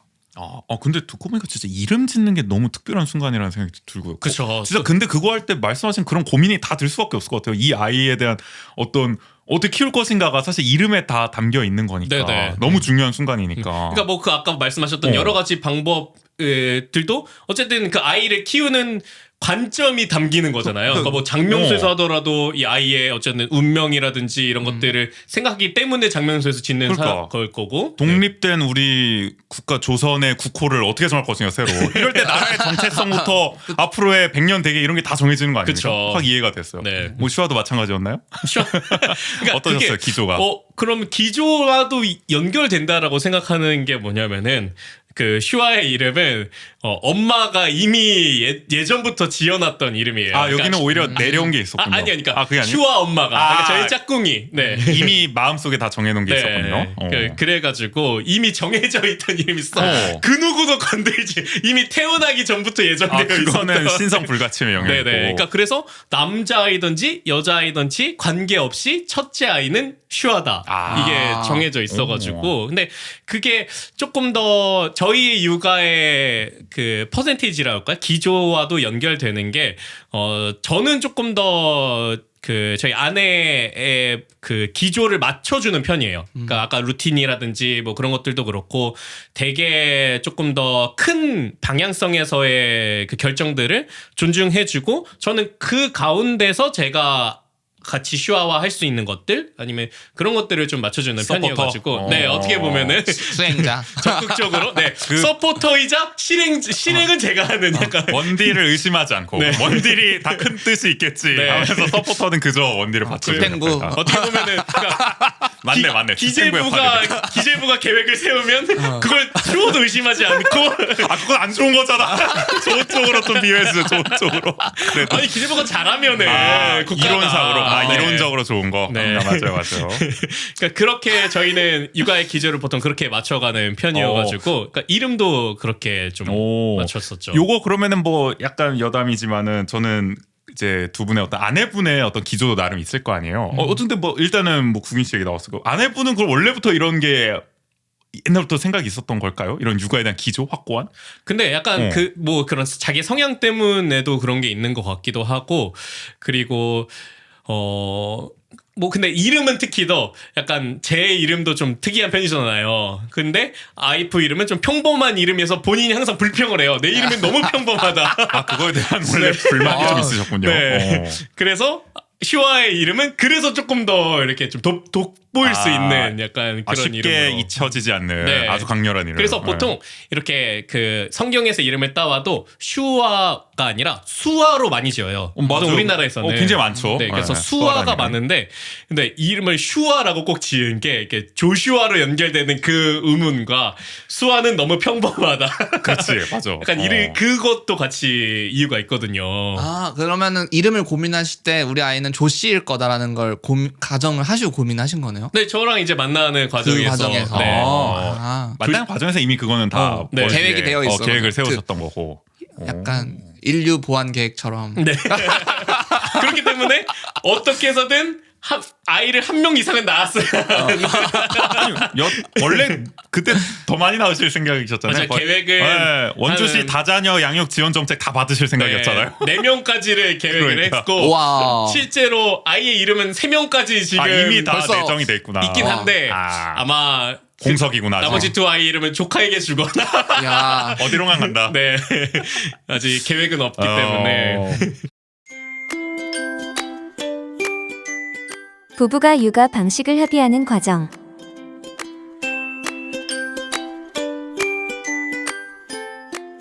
전 준현 쌤한테 궁금한 건 아까 이제 이름을 정하면서 여러 가지 이제 앞으로 아이를 어떻게 키울 것인가에 대해서 또 아내분하고도 여러 대화를 하셨다고 하는데 그럴 때 좀 기조의 합의가 좀 이런 게 잘 됐다 그래야 되나요? 좀 수월하게 됐나요? 일단 저가 보통 아까 말씀하신 것처럼 기재부 역할이죠. 계획을 세우고 이 비유로 갑시다. 네. 오늘 좋습니다. 네. 계획을 세우고 뭔가 방향을 고민하는 건 제가 좀 주로 하고요. 아, 그러면 여기서는? 수연이가 이제 많이 좀 따라와 주고 오. 뭔가 이렇게 같이 행동해 줍니다. 근데 이제 이 과정에서 이제 소통을 하다가 수연이가 납득을 못 하고 이제 있는 상황이 생기면은 네. 저는 제 계획을 이제 포기하고 수연이 쪽을 이렇게 선택을 하거든요. 아. 그러니까 제가 좀 고민하고 논리적으로 행한 건 수연이가 납득이 되면 설득이 되면은 따라오고 근데 수연이는 뭔가 하고 싶은 게 있는데 그걸 설명을 못 하거든요. 그러면 설명을 못 하지만 하고 싶어. 그러면은 제가 이제 그걸 이제 반박해서 논파하는 게 아니라 너가 그럼 하고 싶은 대로 해보자 이렇게 해서 결정하게 돼요. 평소에는 의사결정 구조가 약간 그런 거죠. 평소에는 어쨌든 준현쌤 중심으로 가는데 좀 맞춰주는 역할로 가고 약간 아내분이 좀 이게 서포트하는 역할인데 만약에 아내분이 약간 뭔가 법률안 거부권도 아니고 뭐야 아무튼 이게 기존 좀 아닌 것 같다 했을 때는 또 확 거기에 또 맞춰주는. 네, 준현쌤이. 저는 좀 제 생각은 있지만 그거를 이제 강하게 고집하는 편은 아니거든요. 그리고 그런 뭔가 소통 관계에서 분쟁이 생기고 관계가 악화되는 게 오히려 더 큰 문제라고 생각하기 때문에 좀 이렇게 서로의 그런 배려인 거죠. 그래가지고 약간 그런 원활한 관계 속에서 아이를 키우는 게 제일 첫 번째라고 생각합니다. 사실 그것도 되게 어려운 일이죠. 그러니까 맞아요. 아이를 키우는 것도 어려운 일이지만 부모 간의 사실 의견 조율이라는 것도 이것도 굉장히 스트레스가 될 수도 있는 거고. 네네. 이거 만약에 쌓아두고 잘 안 풀고 가면은 이게 막 10년, 20년 뒤에도 폭발할 수 있는 문제 아닙니까? 이게 도화선이 되는 그렇죠. 거 아닙니까? 네. 그러니까 이게 확실히 부부의 관계와 또 부모로서의 관계, 그렇지. 그러니까 이런 것들이 참 녹록지 않다라는 것들이 육아하면서도 많이 느끼는 것 같아요. 그러니까 이게 확실히 부부의 삶에서의 어떤 서로 다른 경험이 합쳐지는 과정도 이렇게 새로운 경험인데, 그러니까 또 부모가 되면은 아까 이렇게 어디에 비교될 게 없다 보니까 자기가 자라온 것들을 반추해서 아무래도 적용하게 되거든요. 근데 그랬을 때의 차이점들이 또 발생하기도 하니까. 그럼 부모와 이제 뭐 아이와의 이런 거 얘기도 중요하겠지만 어쨌든 부부끼리의 대화도 정말 못지않게 중요하다. 네네. 조율도 저는 중요하다. 대전제가 아이를 잘 키우는 대전제가 부부와 가족의 화목함이에요. 맞아요. 그게 네. 있어야지 아이는 잘 자라는 거. 그게 없으면 아무리 노력해도 아이가 이제 조금 힘들어 할 것 같거든요. 그러네요. 그러니까 아무리 뭐 아이를 잘 키운다고 자부하더라도 결국에는 부부 사이의 관계가 안 좋고 그거를 육아를 이유로 뭐 눈치고 그냥 넘어간다. 이렇게 되면 결국에 불화로 돌아오는 거잖아요. 네네. 그럼 그러니까 대전제가 깨지는 거니까 말씀하신. 아마 대부분의 뭐 이렇게 부부들이 겪는 갈등의 시작점이 아마 거기가 되겠죠. 요즘 뭐 네. TV 프로에 많이 나오는 네, 거, 뭐 고민 단골 상담소처럼. 손님으로. 네. 네. 그래서 거기서 기인하는 것 같다는 네네. 생각이 들고요.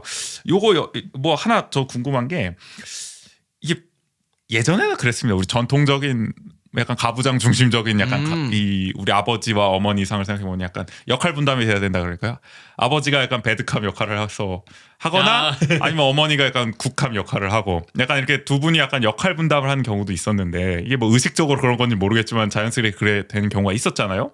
두 분도 약간 봤을 때 약간 그런 뭐 역할 분담이 좀 있으세요? 이게 아내분과 봤을 때? 뭐 없을 수도 있고. 그러니까 좀 궁금해요. 그런 어떤 뭐 국캅 배드캅의 역할이라기보다는 그러니까 아무래도 어쩔 수 없이 생기는 주의 양육자에서의 그런 차이는 있는 것 같기는 해요. 네. 좀 이렇게 이렇게 역할이라기보다는 약간 퍼센테이지 아니면 서로의 그냥 그런 아까 말한 역할들? 지분 차이? 네네. 그러니까 그런 그 정도? 것들은 좀 발생하게 되는 것 같다.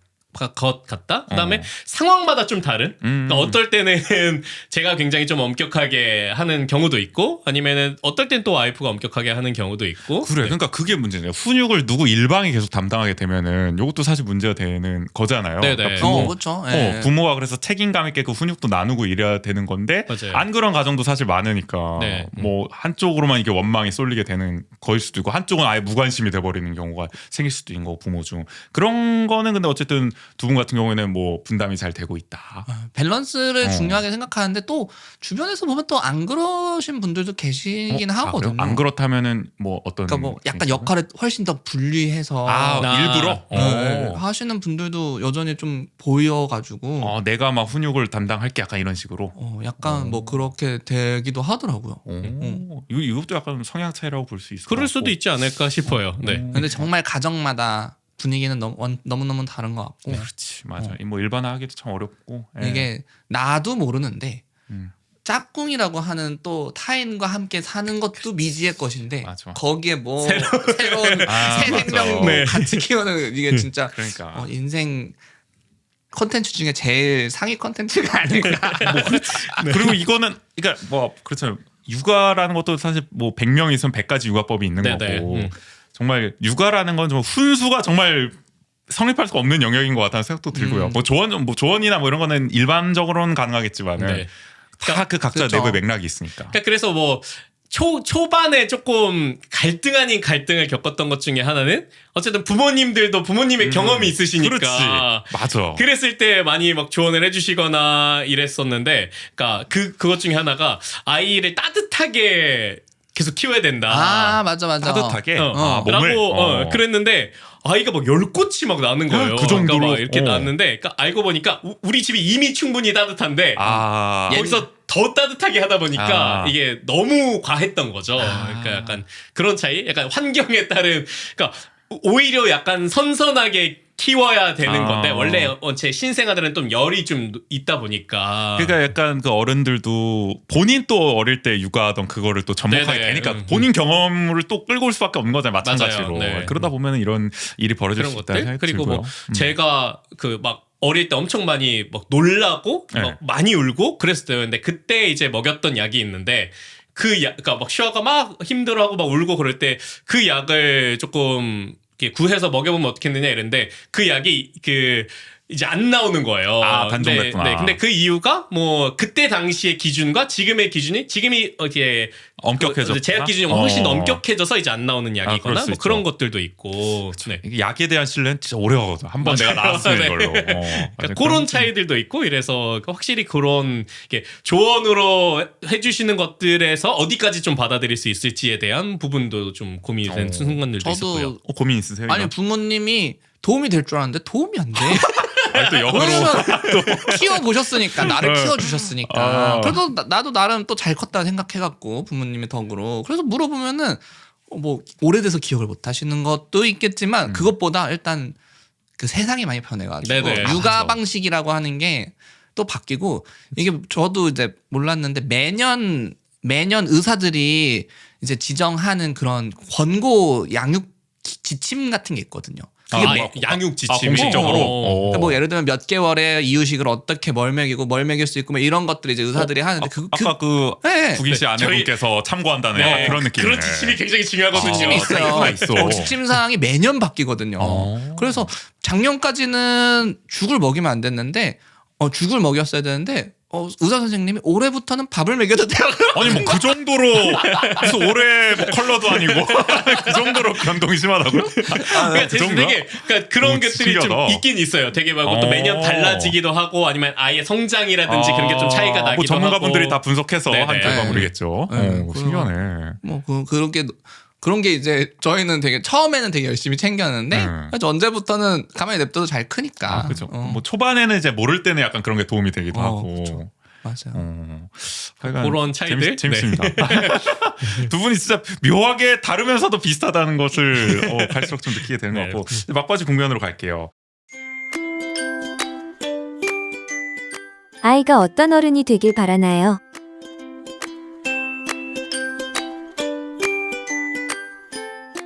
아까 하려다가 만 이야기입니다. 이제 슈아와 해랑이는 어떤 좀 어른이 됐으면 좋겠는지에 대해서 좀 얘기를 해보면 좋을 텐데 사실 뭐 당장 지금은 하루하루 이제 아이를 챙기시기도 바쁠 거라 생각이 들어요. 근데 또 어떻게 보면 한 살 한 살 이렇게 아이가 또 성장하는 모습을 보면은 결국에는 또 미래를 생각할 수밖에 없지 않겠습니까? 그래서 좀 어떤 어른이 될 것 같은지에 대한 좀 고민, 또 뭐 되길 바라는 거일 수도 있고 뭐 기대 거기 그 과정에서 좀 기대도 있을 수 있고 걱정도 있을 것 같거든요.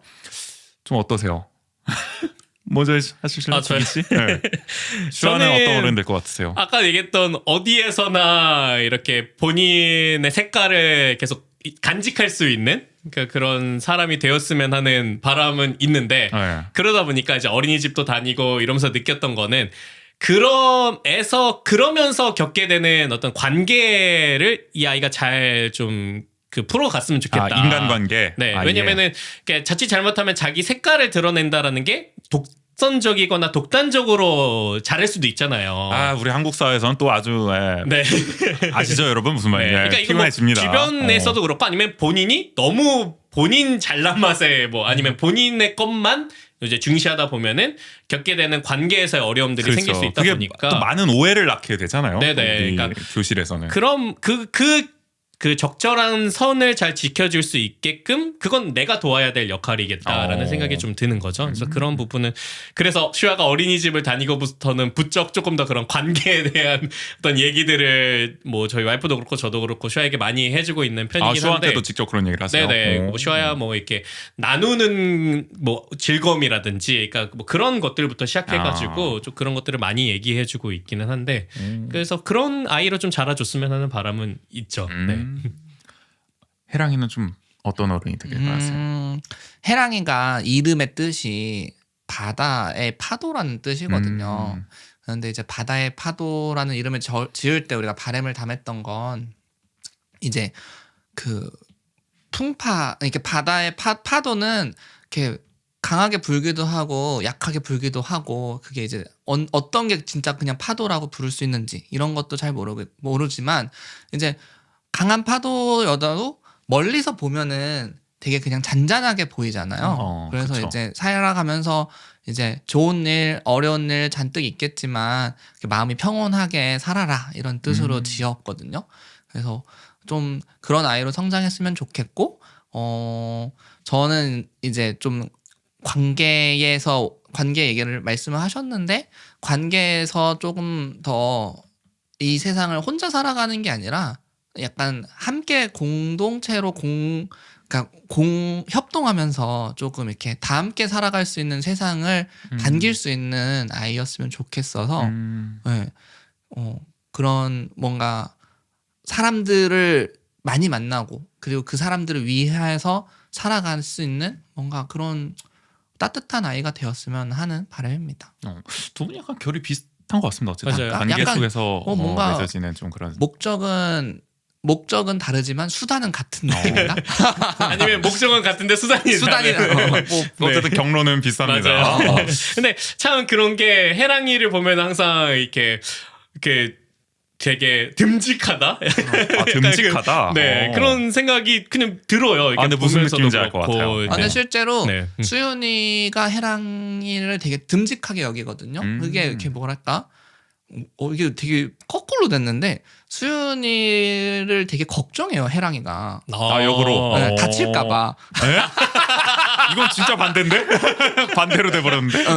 수윤이가 수윤이가 더 잘 넘어지고 이렇게 그 요리를 해도 수윤이는 되게 위태롭게 하거든요. 그래가지고 요리를 위태롭게 한다는 스릴 있게 건, 하시는군요. 네, 스릴 있게 해가지고 해랑이가 장난감 가지고 놀다가도 엄마가 요리한다 하면은 행동을 멈추고 진짜? 엄마를 보면서 엄마 조심해. 어머. 너무 신기하다. 약간 그런 아이여가지고 참 감사하죠. 네.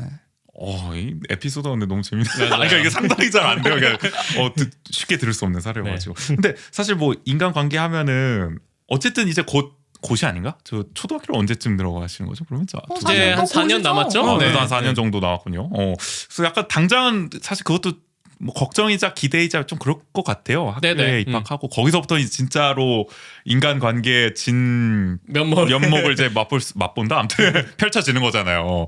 그래서 거기에 대한 좀 고민들도 많이 있으실 것 같기도 하고요. 네, 뭐 그러니까 걱정되면서도 뭐 기대되기도 하고 또 어린이집 이번에 1년 다니면서 느꼈던 게 어쨌든 슈아는 참 감사하게도 이렇게 약간 밝고 그다음에 막 이렇게 좀 사랑을 잘 주는 아이인 것 같아요. 그래서 또 많은 분들이 슈아 막 뭐 애교도 많고 이렇게 그래서 항상 또 어린이집뿐만 아니라 가족들한테도 그렇고 또 슈아가 아는 많은 사람들에게 이렇게 사랑을 줄 아는 아이인 것 같아서 그런 부분에 있어서 약간 이게 아까 얘기했던 좀 제가 우려되는 지점은 있긴 하지만 또 어디서든 그렇게 잘 누군가에게 사랑을 잘 전해줄 수 있는 사람이 되지 않을까라는 생각을 하면서 초등학교는 아직도 먼 얘기라서 당장 4년이나 네 당장 올해 이제 아직 어린이집 1년 다녔는데 이제 올해 올라갈 어린이집 반에서부터도 잘 지냈으면 좋겠다 라는 생각을 갖고 있긴 하죠. 그렇네요.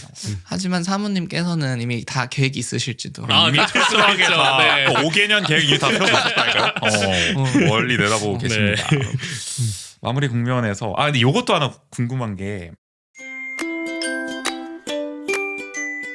미래 세대 문제가 절실하게 와닿는 요즘.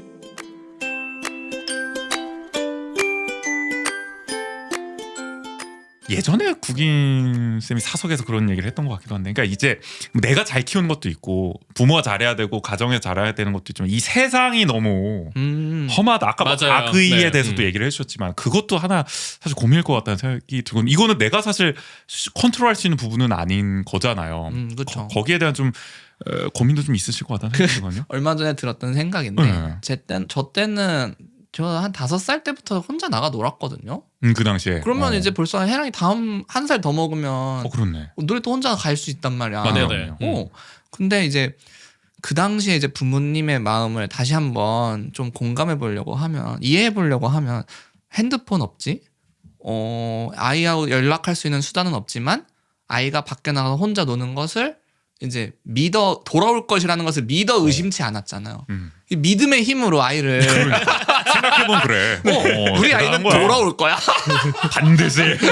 그리고 그러니까 뭐 큰 일이 없을 거야라는 그러니까 그렇죠. 세상에 대한 믿음일 수도 있죠. 세상에 그게. 대한 맞네. 믿음일 수도 있죠. 근데 이제 과연 우리 사회가 내가 어릴 때보다 많이 험악한가? 뭐 이런 생각을 해보면은 좀 이게 좀 아직 고민이 되는 문제죠. 근데 분명한 건 그때보다는 이제 우리가 공동체가 좀 많이 파괴된 걸 느끼거든요. 네네. 아. 그때는 이제 열쇠 없으면은 우리 집에 못 들어갔단 말이야. 그런데 그러면 맞은편에 있는 그 이웃 어머님이나 뭐 윗집에 있는 어머님한테 가서 두들겨 보고 계시면 가서 밥도 먹고 그랬어. 그때가 한 7살, 6살 때인데 약간 이런 게 요즘 시대는 없잖아요. 약간 그 우리 이웃에 대한 공동체가 없고 약간 우리 지역에 대한 공동체 의식이 좀 희박하니까 좀 우리 아이에 대한 믿음이 개인한테 다 좀 넘어온 게 아닐까? 맞아요. 그러니까 사회를 믿어서 아이가 잘 키워지는 게 아니라 뭔가 그냥 내가 이 육아에 대한 책임을 전부 가지게 돼버리는 그런 불안감들이 지금 있기 때문에 어려운 게 아닐까 싶긴 하거든요. 그러니까 육아가 전부 말씀하신 것처럼 사회화되는 게 아니라 개인화되니까 각자의 정말 파편화된 각각의 가정 속에서 각자 도생으로 어떻게 육아를 잘 해낼 것인가를 분투하는 상황이 돼버리고 있는 맞아요. 거잖아요. 그러니까 이걸 공동체가 계속 해결해 나가는 게 아니라. 그 공동체가 이렇게 뭔가 살고 있는 그 환경적인 부분 가까이 있는 게 아니라 뭐 조리원 동기 이렇게 얘기를 하지만 조리원 동기도 다 흩어져 있잖아요. 그렇죠, 결국에는. 굉장히 가깝게 지낸다기보다는 그다음에 어린이집도 요즘에는 뭐 그 아파트에서 다니는 아이들도 있긴 하지만 아니면은 뭐 그 가깝게 다니는 아이들도 있긴 하지만 멀리서 오는 아이들도 있고 이러다 보니까 그런 공동체라든지 이런 것들이 좀 더 내 생활 반경에서 이루어지기는 좀 어려운. 그렇죠. 사실 뭐 육아를 이렇게 아이를 맡기고 이런 것도 사실 거의 소비주의적으로 변모하고 있는 게 네네. 또 사실이니까 이게 뭐 공동체가 함께 아이를 키우는 느낌은 아니다 보니까 네. 요거는 또 요거대로 또 한번 얘기를 한 1시간 동안 할 만한 주제인 것 같기도 하고. 그러니까 공동체에 대한 이거 진짜 고민되는 주제예요. 육아하기 좋은 공동체. 네. 그러니까 그건 무엇일까? 아. 다음 주제 한번 삼아봐도 좋을 것 같다는 네. 생각이 들고. 그러니까 네. 그리고 저도 그런 부분을 네. 느꼈던 게, 그러니까 제가 그 전부터 뭐 지속가능 발전이라든지 이런 얘기를 하면서 이런 세상에 대한 관심, 뭐 특히 기후 위기에 대한 관심 이런 것들이 갖고는 있었는데 슈아가 태어나니까 그게 훨씬 더 다른 차원의 관심과 고민으로 확장된 것 같아요. 그러니까 전반적으로 환경이든 경제든 사회든 이런 것들이 내가 당사자였을 때 그 세상을 고민하는 것보다 아이들이 살아갈 세상이라는 관점에서의 고민을 하다 보니까 더욱더 좀 심각하게 다가오게 되는 것들은 있는 것 같아요. 뭐 이를테면 네. 기후위기라든지 이런 문제에 네네. 다르게 다가온다. 좀 더 맞아요. 미래에 대한 생각들이 훨씬 더 가깝게 느껴지게 되는 것 맞아요. 같아요. 네. 저는 솔직히 말하면은 SDGs나 뭐 이런 데서 말하는 정말 많은 주제 중에 기후 위기를 그렇게까지 마음속으로 절감하지 못하는 것 같아요. 근데 이렇게 추운데 그러니까 그거 이렇게 덥다가 이렇게 추운데 그러니까 수많은 문제 중에서 네네. 봤을 때는 그러니까 이게 뭐랄까 이게 결국에는 그러니까 당장의 불편함을 뭔가 감수하자는 논리로 가게 되잖아요. 그러니까 그러면은 조금만 더 나중에 하면 안 될까가 마음속에 어렴풋이 남아 작용한다는 네네. 거죠. 그런 기저의 심리가.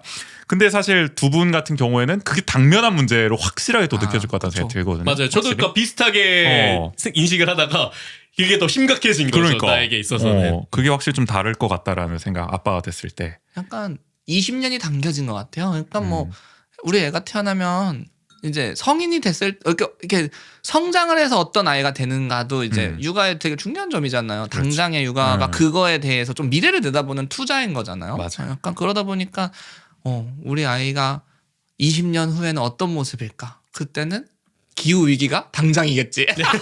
그러니까 그러니까 그런 생각이 드는 거죠. 아니 이미 네. SDGs는 끝났고 그때 되면은 네. 이제 탄소 중립 하냐 마냐 네. 달성되냐 마냐잖아요. 그죠. 진짜 그 정도 걱정이 될 것 같네요. 네. 좀 먼 미래 같기도 하지만 또 네. 가까운 미래입니다. 그러니까 미래가 좀 더 심각하게 당장 나에게 현실이고. 다가오게 됐다. 네. 네, 맞아요. 마지막 이 질문을 뭐 할까요? 뭐 좋은 아빠가 되고 싶은 꿈?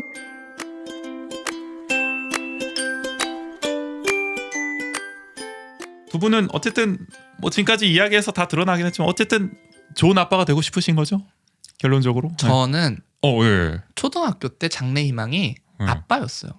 진짜요? 아, 우리 현모양처 뭐 이런 거 쓰듯이?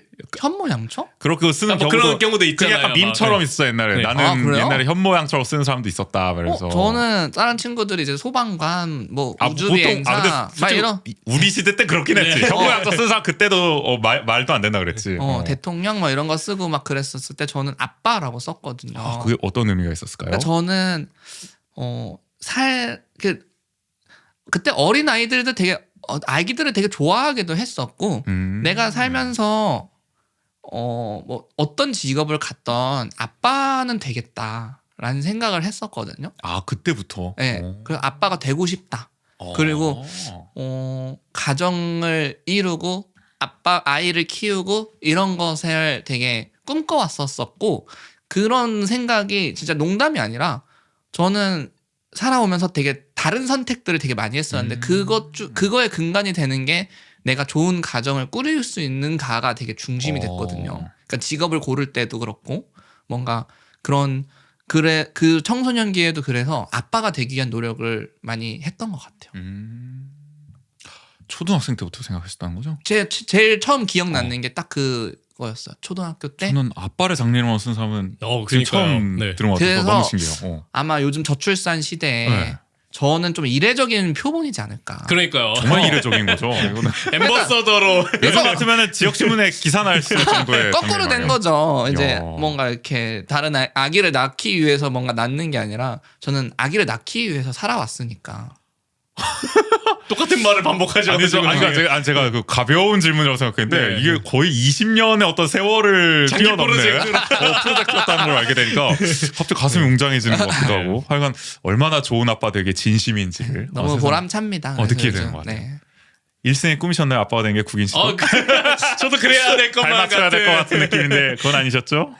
뭐 일생의 꿈이라기보다는 근데 약간 그런 생각이 있었던 것 같아요. 그러니까 10월에 낳기 전부터 그리고 예전부터 이렇게 약간 그게 그러니까 좋은 아빠가 뭔진 모르겠지만, 그러니까 좋은 아빠가 뭔진 모르겠지만 좋은 아빠가 되고 싶다라는 생각은 계속 했었고 지금도 그런 것 같아요. 그래서 지금 저의 선택의 대부분의 결정들이 조금 슈아에게 좋은 아빠로 같이 있어주기 위한 것들인 경우가 많은 것 같아요. 그러니까 그 무엇보다도 다른 것보다도 왜냐면은 제가 뭐 선택에 따라서는 일에 조금 더 제가 비중을 둔다거나 이러면은 슈아와 있는 시간이 좀 줄어들거나 할 수밖에 없는 거잖아요. 그렇죠. 그거는. 근데 그것도 어떻게 보면은 슈아를 위한 선택이라고도 할 수 있겠지만 저는 조금 더 슈아와 시간을 좀 더 많이 보내는 것, 그다음에 이 아이와 교감을 많이 하는 것들을 더 중요하게 생각했고 지금도 그러고 있고, 근데 그런 것들이 어떤 내가 이 아이에게 좋은 아빠로서 어떻게 같이 있어줄 수 있을까에 대한 생각에서부터 시작을 하게 되는 것 같아요. 그래서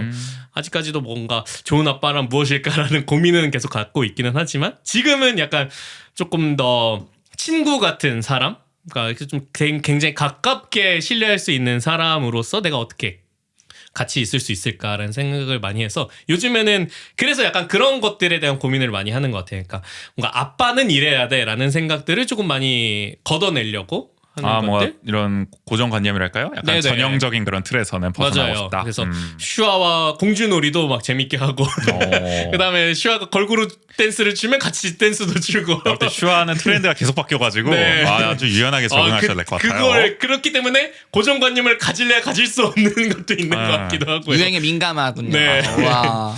어쨌든 이렇게 고민을 많이 하시니까 좋은 아빠가 되시지 않을까. 뭐 이미 네. 좋은 아빠라고 할 수도 있고요. 네. 어쨌든 앞으로도 뭐 기대해 보겠습니다. 좀 이거 너무 오만하죠? 마무리가 좀 안 어디 되네. 보자. 네, 잘 크나 네. 보자. 네, 잘 보겠습니다. 두 분 다 잘 되셨으면 좋겠습니다. 뜻하시는 대로.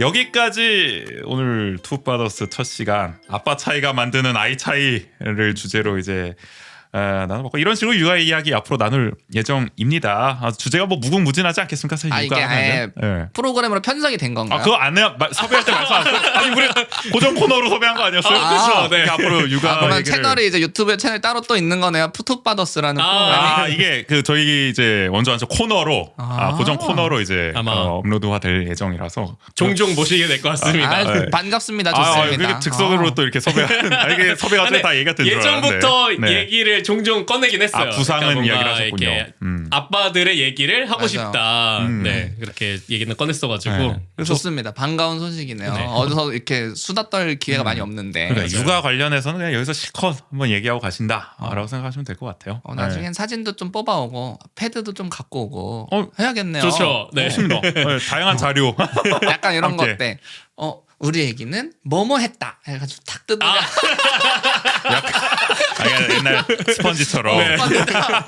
맞춰보고 요즘에 어떻게 반응했을까? 무슨 멘트를 했을까? 이 상황에서.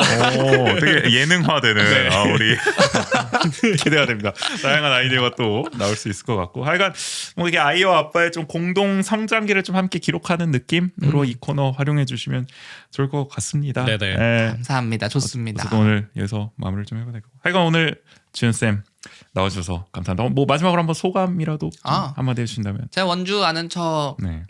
척에 이제 초대를 받았을 때 사실 그렇게 오래 보고 오래 이제 만났어도 처음이잖아요. 그렇죠.